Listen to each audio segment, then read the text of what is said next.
ఈరోజు హైదరాబాద్ ఎల్బీ నగర్ లోపల ఒక బీసీ సామాజిక వర్గానికి చెందినటువంటి యాదవ కులానికి చెందిన ఈశ్వరమ్మ యాదవ్ గారి పైన రెడ్డి దురహంకారంతోనే శివచరణ్ రెడ్డి అనేటువంటి కాంగ్రెస్ యూత్ ప్రెసిడెంట్ తన ఆంభావంతో ఫ్లెక్సీలో మిస్ అయిందో ఏమైందో ఆ ఫోటో లేనంత కారణంగా చాలా దారుణంగా దూషించడం జరిగింది.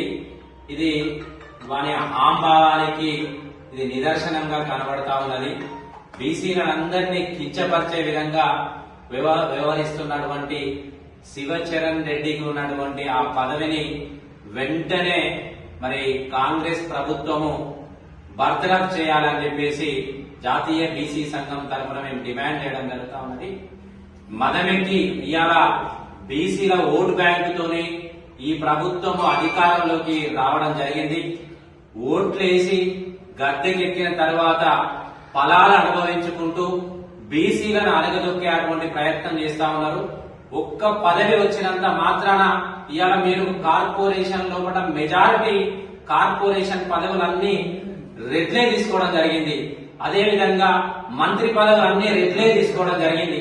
చిన్నగా యాదగిరి గుట్ట ఈసీ మెంబర్ పదవి ఇచ్చినందుకు ఇంత ఆంభావపూరితంగా ఇవాళ మెజారిటీ కులమైనటువంటి యాదవ సామాజిక వర్గానికి చెందిన ఓ మహిళా నాయకురాల్ని కించపరిచే విధంగా దూషించడం అనేది మన ఆంభావానికి మరి ఇది నిదర్శనం.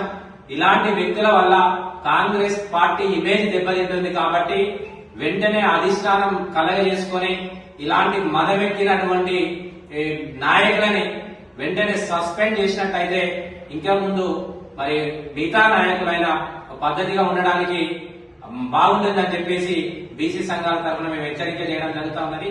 మరి ఇదే విధంగా కొనసాగినట్టయితే పెద్ద ఎత్తున తెలంగాణలో బీసీ ఉద్యమం ఆల్రెడీ స్టార్ట్ అయింది.